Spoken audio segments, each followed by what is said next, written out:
so our topic for today is lead by faith, godly God. This is in the form of act like men. Ang focus natin is for men.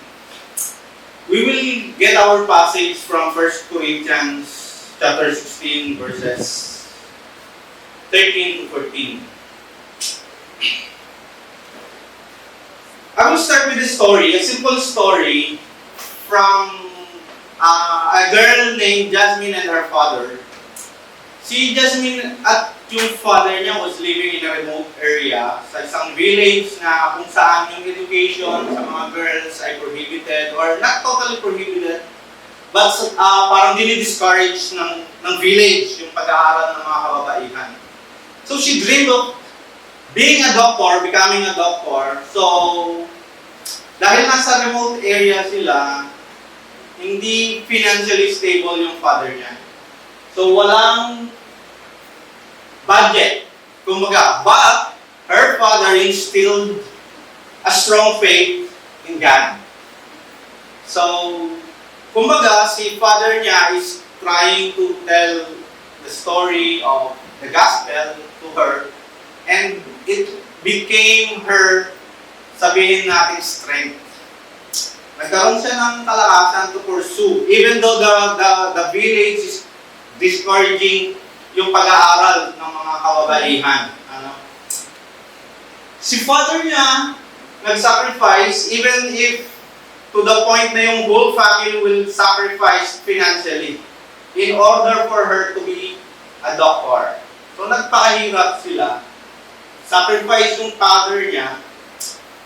And at the same time, after a few years, because of the faith of the father, they live by faith, basically. She became a doctor. She became a doctor and the first doctor in their village. Considering the fact that her father was a farmer, financially unstable, wala silang pera, wala silang aasahan, they live by faith. Her father is a sample, is an example kung paano mabuhay ang isang tao na naniniwala sa Panginoon. Though her father is not traditionally strong, her father embodied the true meaning of strength through love, guidance, and unwavering belief. Sa panahon ngayon, makikita natin yung mga nababasa nyo at nakikita nyo sa social media, masyado nang distorted ang paniniwala ng mga tao with regards to gender. May mga gender confusion na ang mga tao ngayon. Even kahit kitang-kitang may bigote, they usually consider themselves as a her pronoun. Yun yung danger natin ngayon. Without a husband or man acting like a real man in the church, yung family and the church mawawalan ng stability and guidance. And then most of the young people right now, kung mapapansin ninyo, kahit bata pa lang, lalaki sa paningin, but they acted as a girl. Kasi wala nang nagme-mentor sa kanila and wala na silang role models. Anong mga nakikita nilang role model sa TV, sa social media? Lalaki, sumasayaw, binis, babae. Kung ang mga men sa church will not step up, sino maglilid ng initiative? Kung wala nang mga kalalakihan sa church na magkakaroon ng discipleship, sino susuporta sa church natin?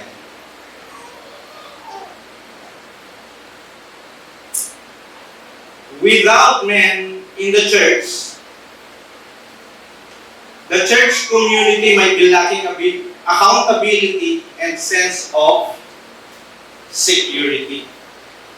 So mawawala kapag wala ng men that will step up, kapag walang men na tatayo sa church natin, magkakaroon ng unstable situation ang church natin. That's why ang passage natin will be coming from 1 Corinthians chapter 6, verse 13 to 14. Babasahin ko po, and then I'll give my main point, and then we will start praying for guidance. From our passage, sabihin natin na, if you have your Bible with you, wala nang Bible, may Bible pa po tayo. If you have your Bible with you, can you open it in 1 Corinthians, chapter 16, verses 13-14. Sabi ka ni Paul, be watchful, stand firm in faith, act like men, be strong. Let all that you do be done in love. I will share with you our main point. Our main point is fatherhood must be anchored in unwavering faith and love to Jesus Christ. And our outline consists of 5 points. 1 is be watchful. Number 2 is stand firm. Number 3, act like men. Number 4, be strong. And number 5, let all that you do be done in love. With that, let me ask you for a short prayer. Heavenly Father, as we gather today with grateful hearts, we thank you for the gift of life. We thank you for the gift of for the fathers we have. We thank you for giving us the fathers that will stand up in the church. Maraming salamat din, Lord, for the guidance of Pastor Jason. And as we study your word today, may you send down your Holy Spirit, Lord, in the center of us. May you lead us, Lord, to study your word, and may we be able to understand it, open our hearts, open our minds, so that we will be able to understand your word. In Jesus' name, amen. Amen. When Paul wrote the letter of Corinthians, yung Corinth, sabihin natin, mayamang lugar nung time na yon. Sabihin natin parang sa Las Vegas, parang gano'n, kung saan may mga mayayamang mga tao. At alam natin, kapag may mga mayayamang tao, nagkakaroon talaga ng problema with regards to doctrines. Some of them think na kailangan may maganda at gwapo silang preacher in order for them to have many followers, many attendees. Paul stayed there sa Corinth for almost 1.5 years. Kaya alam ni Paul yung nangyayari sa kanila. So, basically, isa sa mga naging issue doon, they believe and they, parang sabihin natin, they place their value, huge value, sa wisdom ng human and sa intellectual capacity ng mga tao. No? And at the same time, dahil sa kagustuhan niya nilang maraming umattend, dahil mayayaman, they wanted to look good. They wanted to have powerful leaders to stand in the pulpit. Siyempre, yun yung mentality nila, no? Kapag pangit yung pastor, walang attend. Pag pogi yung pastor, madaming attend. That's why, yun yung isa sa mga naging problem na nakita ni Paul. Pero madami pa, no? In chapter 6, verses 1 to 8, nagkaroon ng lawsuits with the believers. In verses 5, chapter 1, verses 6, chapter 18 to 20, nagkaroon ng sexual immorality sa church ng Corinth. In chapter 7, nagkaroon ng marital problems. In chapter 10, nagkaroon ng idolatry. And then in chapter 7, nagkaroon ng gender confusion. So makikita natin, Corinth at that time is a very, sabihin natin, masyado siyang problematic na church. And ang daming ungodly practices na hindi kalugod-lugod sa Panginoon ang ginagawa nila. Considering the fact that Paul stayed there for 1.5 years. Diba? Imagine you were living with the pastor or with the elder, tapos you were able to practice idolatry pa rin. Diba? That's why, siguro pinag din ako ng Panginoon, and He wanted me to share this passage to us because I believe it has a primary application to men And especially the fathers from CCC. Because basically, ang mga fathers are supposed to be the one leading the family to Christ. They were the ones who are supposed to be leading their family members to Christ. To be Christ-centered yung family nila. Natin. So that brings us to our first point. Our first point is be watchful. Yan. When we say be watchful, sabi nga dun sa Discover Bible, be watchful means be awake. Stay awake. Gising dapat kayo. As fathers, you should be awake with regards to the spiritual stability and status ng family members natin. As a father, we should become aware of any spiritual dangers sa family natin. You, as a father, dapat alam mo kung mayroon ng false teaching na pinafollow ang kids natin or ang mga anak natin. Because being watchful means being vigilant and on guard. Bakit fathers, why do we have to be vigilant and sabihin natin on guard? Because right now we are in a spiritual warfare. We are at war with a spirit, a thing that we cannot see. Makikita mo, kids mo, okay siya, pero deep inside them, meron silang ina-encounter na spiritual danger, like depression. Di ba? May mga kids tayo, kala natin, okay, but they are totally depressed. They are totally broken down. Imagine, you, as a father, is a member of a military and you are a guard in a post. Nakaposte ka sa isang camp, kailangan ikaw ay gising. Kailangan you are constantly monitoring the enemy. Kailangan you must be attentive. As a father, you must be observant. Kailangan inoobserbahan mo for any potential danger that could happen to your kids. Because as a soldier, being on guard is a matter of life and death. Kapag tutulog-tulog ka sa isang kampo at ikaw ang gwardiya, magugulat ka na lang, patay ka na. Kasi na-invade na kayo ng enemy nyo. Baka one time, magulat ka na lang, yung kid mo, hindi na naniniwala sa Diyos. So you have to be vigilant. Lalo na, ang mga sniper. Kapag ka ikaw ay na-snipe, or ang kids mo na-snipe, lagot tayo. Yari tayo dyan. Kapag ka naging masyado tayong tiwala. As a dad, you have to protect your wife and your children.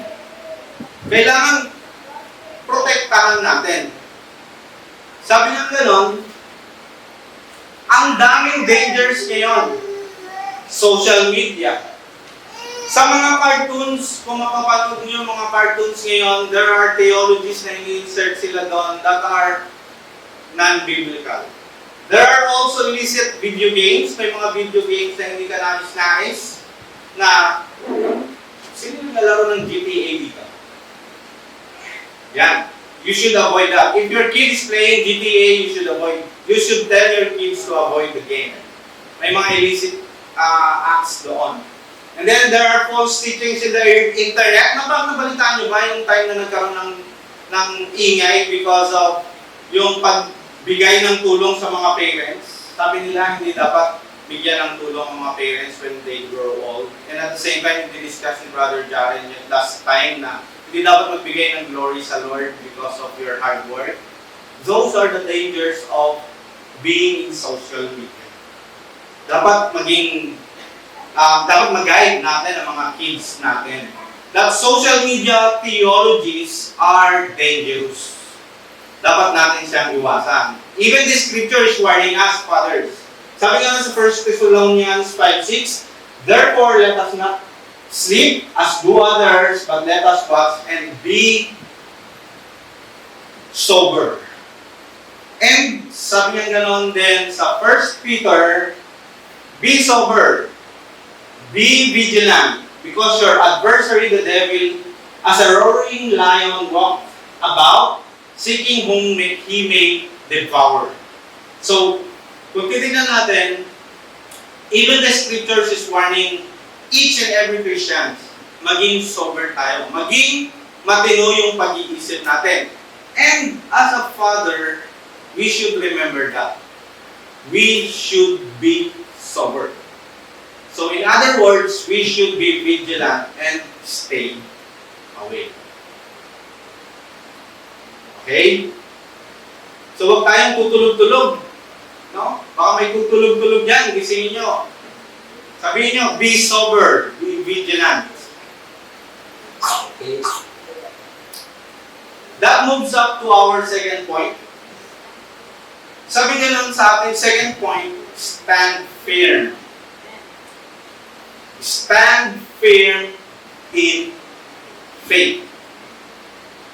Standing firm in faith means having a strong foundation in God's Word and unwavering trust.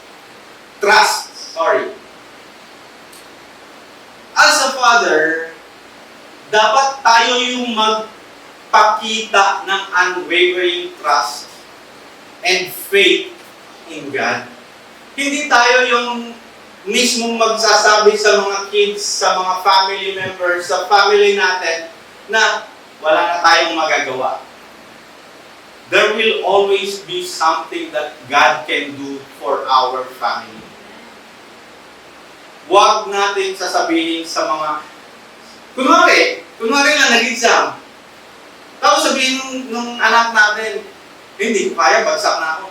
Sasabihin mo as a father, okay na, bagsak ka na, sige, bahala ka na, bumagsak yan. No. You should show your faith in God. Encourage your kids to pray. Even before the start of taking the exam, teach them to pray. Because there's nothing God can do. It's an unwavering trust to the Lord. So that means standing firm. And faith is ayun pa, do not compromise. Huwag kayong magko-compromise sa faith natin. Yung iba kasi, pag sinabi ng ibang mga kamag-anak nila, pa-Christian ka, dito ka na lang sa religion namin, walang bawal. And because you want to compromise, you brought your family to that denomination. Diba?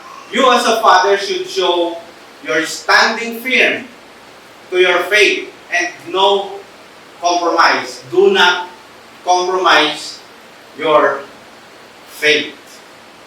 Okay?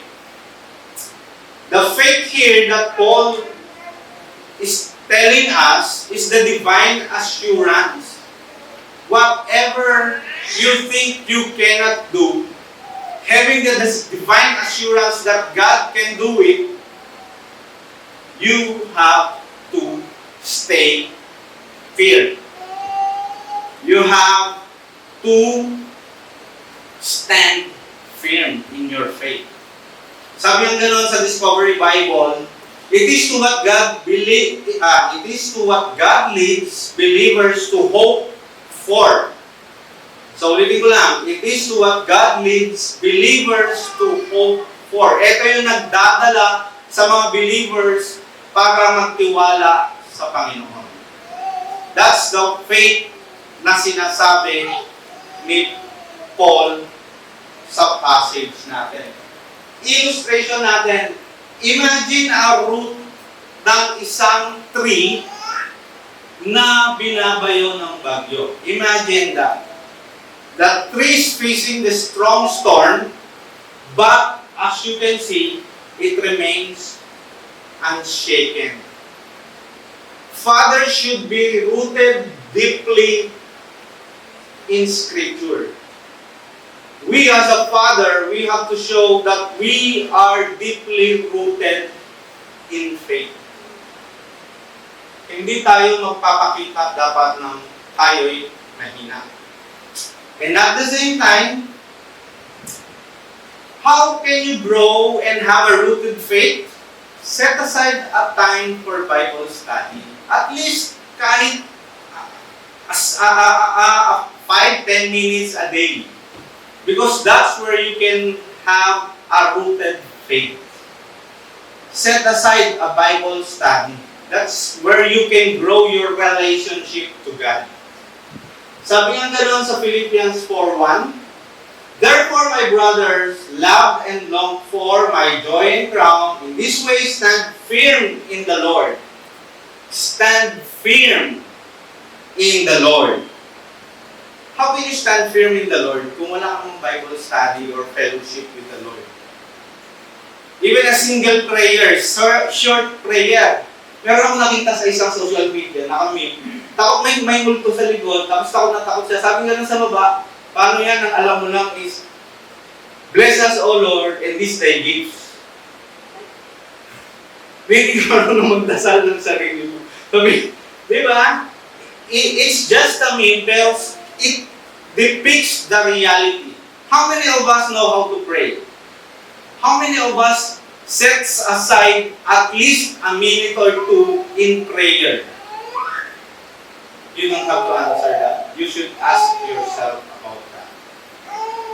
That leads us to the third point that we will be discussing, which is the phrase Apostle Paul said, "Act like men." The word act here is a Greek present imperative, which means keep on doing.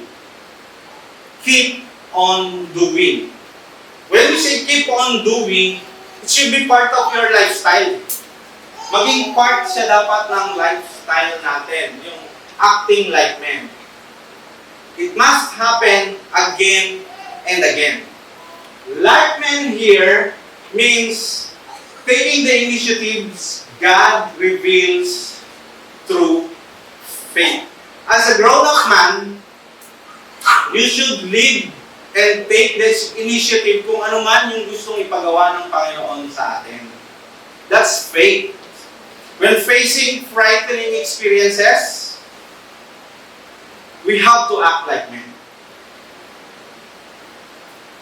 Hindi tayo dapat kapag nakakita ng multo, I remember na may nakita kaming ahas sa bahay. Before, nung nasa loob ng bahay kami, tumatakbo ko, tinatawag yung misis ko. May ahas! Sabi yun nga.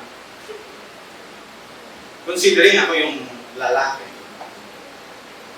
Pero when I studied the Bible and then nag-start na ako ng... Takot pa din ako sa ahas. Pero pag nakita ko ng ahas, hindi ko na tinatawag si misis. Kinuhuli ko na siya ng pangklam.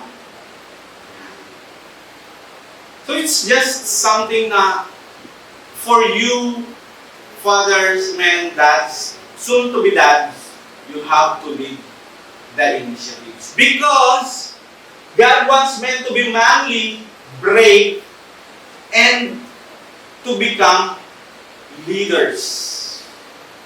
Great leaders lead by example. If tatakbo ako, makakalakihan ng bunso kong anak na lalaki na tatakbo din sa mga trials na may encounter nila. If I will show them that I am a weak father, most probably, they will imitate that. Baka makakita ng ipis, natakot na siya. Consider yourselves, fathers, as the shepherd. Ang shepherd, kapag tinignan natin, napakabait niya sa mga sheep niya. Tama? Remember our Jesus Christ is the good shepherd. When one was lost, hinanap niya yun. That's how kind, good a shepherd is. That's how you should be with your kids and family. You should be the good shepherd. Good shepherd in the sense na kapag ang isa sa mga anak mo ay nagkakaroon ng problema, you should show empathy. You should show them love. Because yun yung supposed to be pinaflak. But be a shepherd as well kapag may danger sa family natin. Remember, a shepherd is willing to kill bears and lions in defense of their sheep. Papatay sila kapag nagiging endangered yung flock nila. And that's how you should act, fathers. If you feel your family is spiritually in danger, you should be willing to kill Satan. You should be willing to kill evil by having faith in God. By acting and standing firm in your faith. Because according to C.S. Lewis, sabi na ni C.S. Lewis, courage is not simply the absence of fear. It is the triumph over it. Because you are strong, because you are not afraid, wala nang fear. Wala naman sigurong taong walang takot. We all have our fear. But, sabi ng ganon, it's how you overcome your fear. And fathers, as a shepherd, you should lead your family with courage and selflessness. Mapapansin nyo, shepherds, hindi yan nauunang naglalakad usually. Normally yan, nasa likod, tinataboy ang mga sheep papunta sa fence. You should be selfless. Put your family's needs before your own. Huwag niyong uunahan sa taba ng bangos ang anak niyo. Sino ang nauunang kumuha ng taba ng bangos bago ang anak? Huwag. No, be selfless. Dati, nung hindi pa kami, yung gusto, hindi pa sanay kumain ng taba, ng bangos, sinasawaan ako. Pero ngayon, pagdating ko, sabi ko, pag nakikita ko, pagkakain na kami, wala nang taba. Sabi ko, saan ba nabibili itong bangos na to? Wala nang taba. You have to be selfless, just like the shepherd. Because fathers are called to lead with courage, according to read Markham, the quality of a father can be seen in the goals, dreams, and aspirations he sets, not only for himself, but for his family.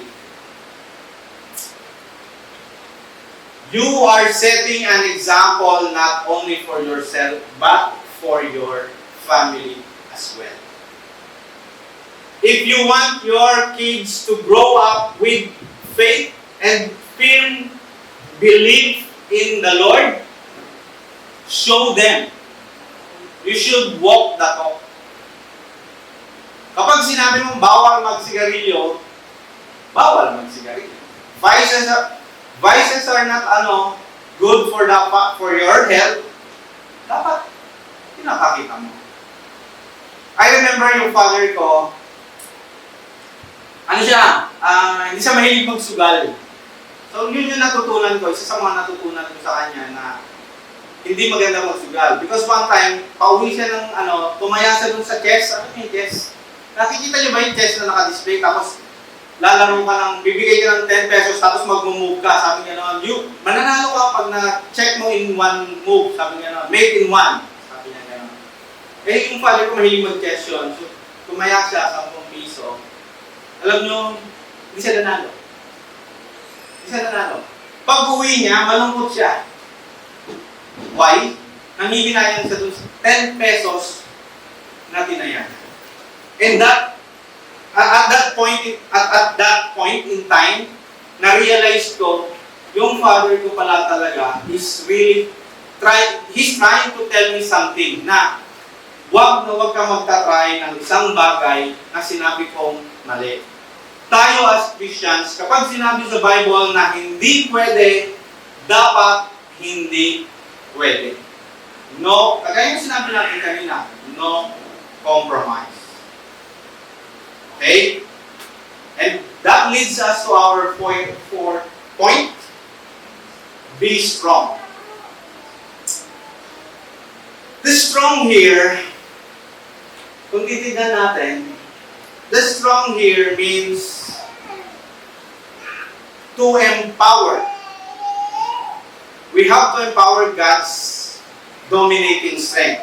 From the Greek word krakatayo, ang ibig sabihin nun in verb form is to empower, meaning to prevail by God's dominating strength sa buhay natin. Hindi po sinasabi ni Paul sa mga Corinth, and hindi po sinasabi ni Paul sa atin na mag-lift tayo ng weights. Baka next week makita natin, nandiyan na tayo sa gym, lahat tayo malalaki ng muscle. It's not the muscle, it's not the strong muscle na binabanggit ni Paul sa atin. It's not the muscular or physical strength. Rather than the spiritual strength. We have to practice and exercise our spiritual strength. He is commanding you to grow spiritually. God, when Paul said be strong, he's trying to tell you that you have to grow spiritually. Meaning, allow God to work in your life. Imagine, kunwari, ikaw ay isang rock climber. With all the obstacles, sino na yung nakapag-try mag-rock climbing niya? Wala pa? Oo. When you try rock climbing, kala mo tinignan ko lang yung mga experiences nila. Ang reasons nila why they keep on pushing sa pag-akyat sa taas, because they saw somebody triumphant doon sa taas. And the others who are at the ground, na-encourage sila para umakyat din. Kasi nakita nila, ang simple-simple lang para sa mga rock climber umakyat. And fathers, that's the inspiration we need to give. If ever kunin tayo ni Lord, at least we have one inspiration for them. It is your strength in God. We must allow God's strength to grow spiritually sa buhay natin. Paano tayo mag-grow spiritually? You have the Bible. Andun na lahat ang sinasabi ni Lord sa atin. We also have the Holy Spirit. Sabi ganon, Ephesians 6:10, finally, be strong in the Lord and in the might of His strength. It's only in the Lord that we can find strength in our spiritual life. Hindi sa pastor, hindi sa elders, hindi sa brothers, hindi sa sisters, hindi sa religion, hindi sa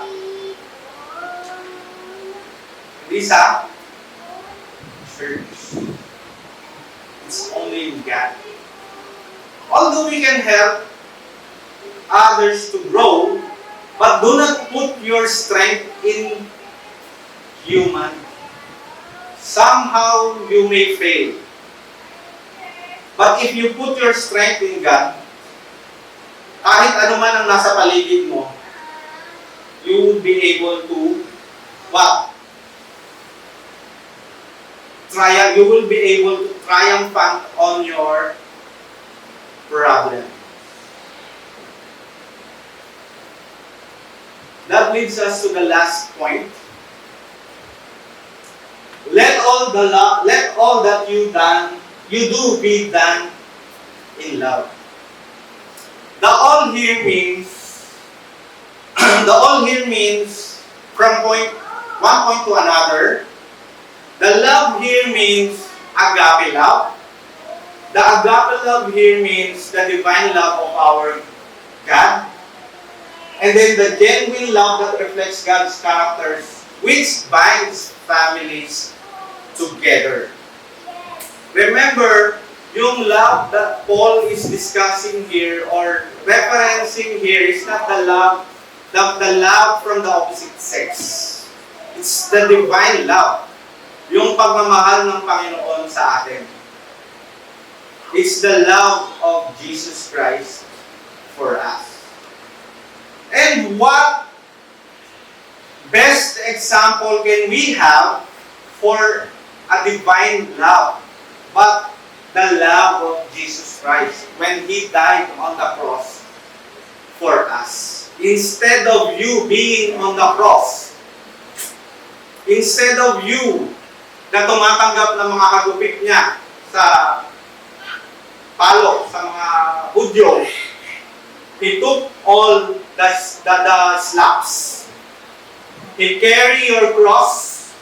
He carried your cross and He died on the cross. Walang ibang magandang motivation for us fathers to show our divine love to our family kung hindi yung love na pinakita ni Jesus Christ sa atin.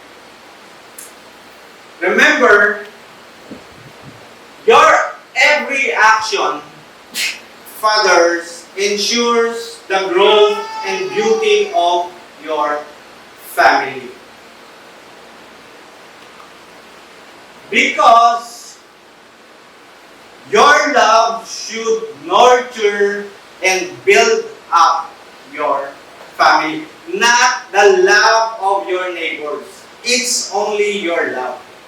And that is also what we have or what we should be feeling nung nag-sacrifice si Jesus Christ. It's not the love of any spiritual leaders, but it's the love of Jesus Christ. Walang ibang pagmamahal na walang kapalit kung hindi yung pagmamahal ng Panginoong Jesucristo sa atin. Fathers, men, dads, you have to show your love through your words, your actions, most especially your presence. During the time na nasa hirap sila or namomroblema sila in their dark times, there's no better way to show your love for them by being with them during those times. I remember nung time na hindi pa ako ganong sabi natin, hindi pa ako ganong sa Bible, medyo harsh din ako magsalita sa mga anak. Andiyan naman sila, alam nila. But as I studied the Bible, as I grew in the scripture, na-realize ko that anything that I will say to them will hurt or will break or make them when they grow up. Yung simpleng pagsabi mo lang na ang takaw mo, kain ka ng kain, nasasaktan na sila. Yung pagsabi mo lang sa kanila na, ano ba yan? Ang bahaw mo naman, maligo ka. Nasasaktan na sila. So you as a father, and those who are going to become dads in the future, and if you plan to be a daddy or a father in the future, you should watch your words. You should show your love by your words, your actions, and your presence. Bakit? In Romans 5:8, but God shows His love for us in that while we were still sinners, Christ died for us. While we were sinners, si Jesus Christ namatay para sa atin. Walang ibang pagmamahal. Now, As we proceed, I want to give you six applications para ma-practice natin yung acting like men as a Christian, as a son, as a wife, as a husband, as a father. First, as a Christian, how do we apply act like men? How do we apply the passages that we have studied as a Christian? How do we show to them that we are acting like men? As a Christian. As a Christian, we may be able to show that we are spiritually mature, standing firm, strong, acting like men by becoming more Christ-like. It's not an instant na biglang bait siya. Hindi biglaan. It's a work. We are a work in progress in Christianity. Pag may nakita kayong umattend niyo tapos bukas sa bait-bait na, wala kang sa ginawang kasalanan, pag-pray natin siya. We need to pray for her or him. Because sooner or later, he might stumble. Because we are a work in progress. We have to work becoming more Christ-like. At the same time, as a Christian, we have to be the follower of Jesus Christ by striving to live a holy life. Na sabihin, hindi ibig sabihin hindi na tayo magkakasala. Of course, we might magkakasala pa rin tayo. But the difference is that once na nagkasala tayo, we repent. We do not let the sun go down without repenting. That's the difference from being a Christian to an unbeliever. Actually, I read somewhere in social media, may isang meme doon, sabi nga doon, ayaw magpunta sa church. Kasi nagkakasala din ako kinabukasan. Bukas ng umaga magkakasala ako, mamayang gabi magkakasala ako. Alam mo sagot ng Christian sa kanya? Alam mo bro, huwag ka na rin maligo. Kasi mamaya, madudumihan ka din. Bukas, madudumihan ka din. Pagising mo, mabantot ka na. Do you want that? We know if we live in sin, we are dead. Alam naman natin ang amoy ng patay, di ba? We are spiritually dead. Okay? So, wag po tayong magpapalipas ng gabi without repenting. Because we have to live a holy life just like Jesus Christ. If we want to become a follower of Him, pilitin natin mamuhay ng banal. Because in Romans 12:3-6, sabi nga lang, for through the grace given to me, I say to each one among you, not to think more highly of himself than he ought to think, but to think so as to have sound thinking as God has allotted to each a measure of faith. For just as we have many members in one body, and all the members do not have the same functions, so we, who are many, are one body in Christ, and individual members of one another, but having gifts that differ according to the grace given to us, whether prophecy in agreement with faith. As a Christian, ito po yung pwede namin gawin. As a single, those who are unmarried, those who are, we are referring to unmarried men, unmarried female, male, babae, no? For those who are still single, unmarried, how can you act like men? How can you show that you are spiritually matured? Become a role model to other Christians as on what it means to serve Christ. Because in Titus 2:7, sabi gano'n ng scripture sa atin, reminder, in all things, show yourself to be a model of good works with purity in doctrine, dignified. So Paul is telling you singles to act like men. How? Become a role model to other Christians. Siguro kanina pagpasok mo, Father's Day, walang patungkol sa akin kasi single pa ako, babae ako. Total, hindi pa naman ako mag-aasawa. But the scripture is telling you, become a role model if you want to act like men. As a son, sabi ka ng mga anak siguro, anak naman ako, wala naman tungkol sa akin yan. But the scripture is telling us, as a son, as a daughter, love and honor your parents. It doesn't mean you have to act like men, meaning mas matanda ang kilos natin. No. Acting like men means spiritually matured.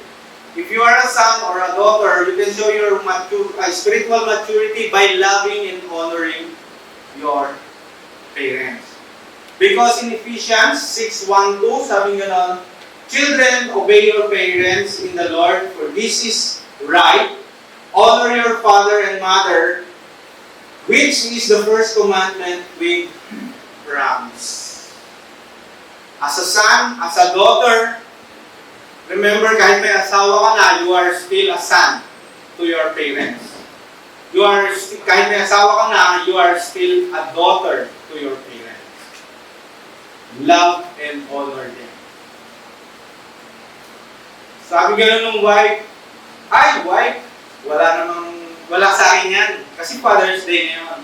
But the scripture is also telling you something as a wife. As a wife, you are called to submit to your husband as a reflection of your submission to the Lord. Remember, submission here is not to the point that you will submit even though may ginagawa ng masama sa iyo. Although it's another topic, but I just want to let you know that submission here means the same submission that you do to the Lord. Your spiritual submission. Baka sabihin naman ng mga fathers, yes, Brother RJ, papapasubmit ko na yung misis kong ayaw sumunod sa akin. Lagi na lang ako sumusunod. No. The submission here means submission to the Lord. Kagaya ng pag-submit ng isang Christian sa Lordship ng ating Panginoon. And at the same time, wife, always put yourself under the leadership of your husband out of love. Your submission should put yourself in the leadership of your husband because of love. Dahil sa pagmamahal. Kung paanong head si Jesus Christ ng church. Because in Ephesians 5:22-24, sabi ganon, wives, submit yourselves to your own husbands as you do to the Lord. For the husband is the head of the wife, as Christ is the head of the church, his body, of which he is the Savior. Now, as the church submits to Christ, so also wives should submit to their husbands in everything. Husband. I'm talking to each and every man who are married. Married. Married. If you're living outside marriage, you are not a husband. Because marriage is the partnership of husband and wife. It is the partnership built on love. So, husband, if it is a partnership, meaning you are called to cherish your wives and should treat your wives with respect.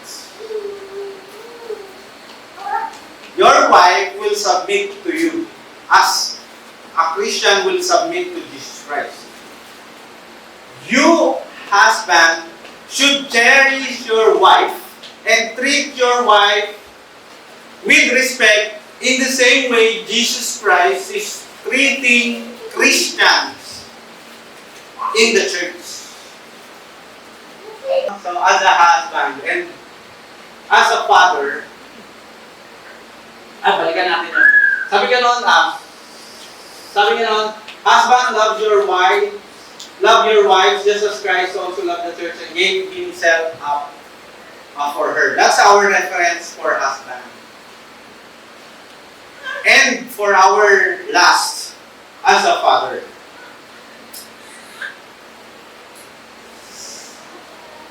I would like to tell you na ang father is the foundation of faith that starts at home. Di ba sa Tagalog, ang tatay ang haligi ng tahanan. Sabi nga ni Joey Elion, kahapon yata yun, hindi, mali yung haligi. Dapat ang tatay ang pader, P-A-D-E-R, pader, wall. Same din yun. He just played with the words. So, ang tatay ang haligi ng tahanan.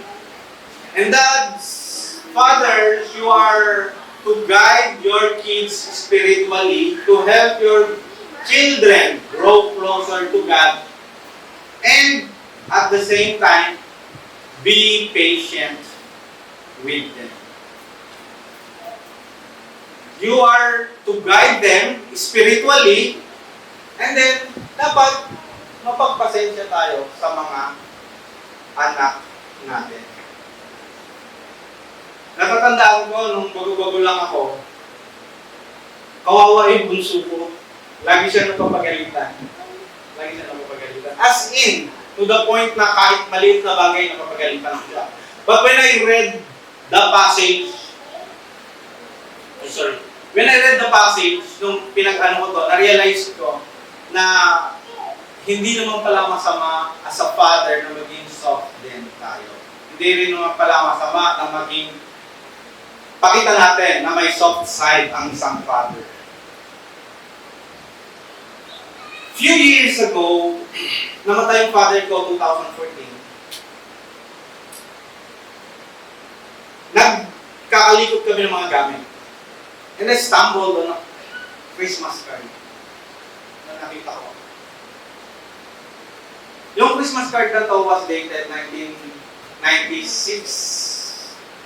So, it's about parang mga first year college. Hindi ko alam siya. Hindi ko siya nababasa. It was only those, siguro mga few months ago, nung nakita ko itong card na to, na nakalagay doon sa, nakaipit sa mga album. And, simple lang yung nakasulat. Simple lang. Nakalagay lang doon, Dear Rams, blah blah blah blah, blah blah blah blah, blah blah blah, Merry Christmas with love. Here's what affected me when I read the card. Ito na yon. This year na. Sorry kung hindi na ako nakagawa ng sulat sa iyo. By the way, next time na lang. Okay ba? Happy Hunting. When I read this, I just realized, yung father ko na matapang, yung father ko na kapag nakainom, nagwawala, actually nakulong yung father ko overnight, 24 hours sa isang station sa Olonga ko dahil nagwala siya sa isang bar.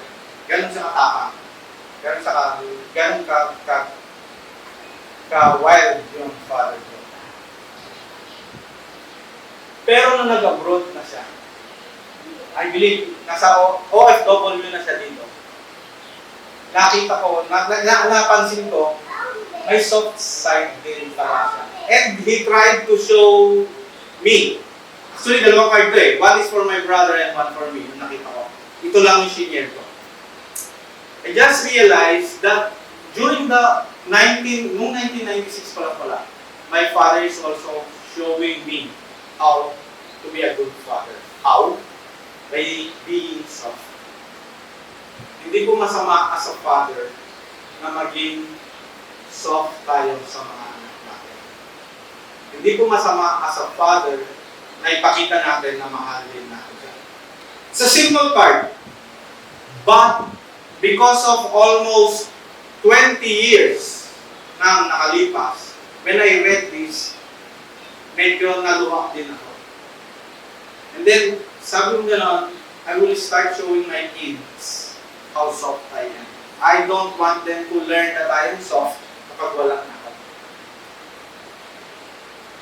Kasi ano pang magagawa ko kung sabihin ko sa father ko na, Dad, I appreciated everything. Mahal na mahal kita. Kahit i-post ko sa social media how much, nakalagay doon, this is for all the fathers who are in heaven. This is for all the wonderful, great fathers in heaven. Wala na siya.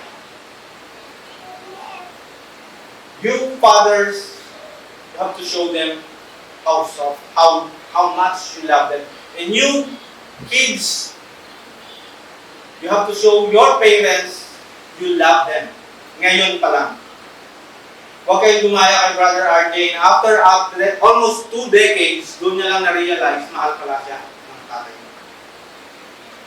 Because in Ephesians 6:4, sabi gano'n, ang reminder sa atin as fathers, fathers, do not provoke your children to anger, but bring them up in the discipline and instruction of the Lord. Sabi nga doon ni Steve, any man can become a father, but it takes a special man to be that. Lahat naman tayo pwede maging father, but takes a special man to be a dad. Biologically, napakadali na. Even isang gabi, you can become a father. Problem is, are you a dad? Because being a dad requires dedication, patience, and unconditional love. And as a dad, you have to be vigilant. You have to stand firm in your faith. You have to act like men. And